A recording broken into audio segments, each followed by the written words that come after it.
Akkam nagaa jirtanii jirtu hundi keessan nagaadha.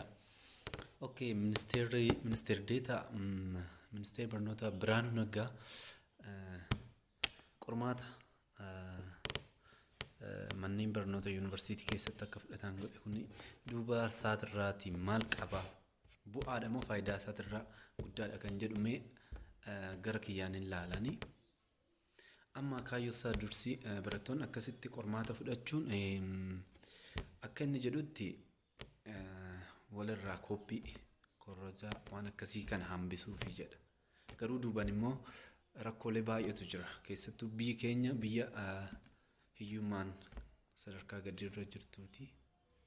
Barattoonni irra caalaan ijoollee hiyyeessaati. Kan immoo yeroo deemutti ijoolleen fakkeenyaaf deemu yeroo qophooftutti kan baajata hin qabne jira hedduu kan baajata hin qabne jira. Kan karaa bakka magaalaan haaraa itti ta'u jira. Fakkeenyaaf waan inni guyyaa tokko dubbisaa oole kun kan jalaa badufaa jira. Yaada biraa seenaa jechaadha.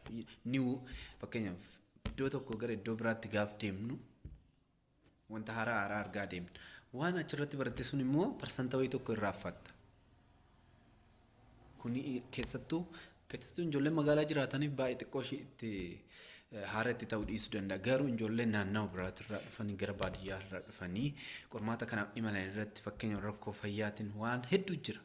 Namni tokko karaarra dhukkubsachuu jira, konkolaataa keessatti dhukkubsachuu jira, balaan adda addaa qunnamuu jira. Wanta baay'eetu jira. Kompleeksii kana keessa darbee bakka qormaata san gahaa jechaadha. Kana inni dursa irratti yaadira waan kana yaadira riskii dura jiru sana risk fakkeenyaaf keessattuu ijoollee baadiyyaadha dhuftu irratti baay'ee xiyyeeffachuu qaba. Rakkoon isaan irratti fakkeenyaaf konkolaataa keessatti dhukkubsatanii yuunivarsiitii keessattis fuulduratti wanti kun fakkeenyaaf gara fuulduraatti mi'aa jennu. Siyaasni biyya keenya baay'ee kompleeksidha.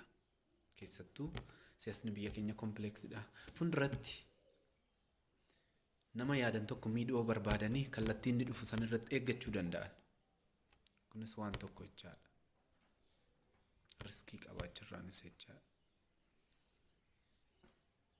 Kanaafuu akka kiyyaatti iddoo jiran irratti naannoo jiran irratti yoo qoraman gaarii na fakkaata. Asii achi waan akkanaa kuni keessattuu barataa tokko wanta adda addaa keessattuu ijoollee shamarranii waan hedduutu isaan qunnama.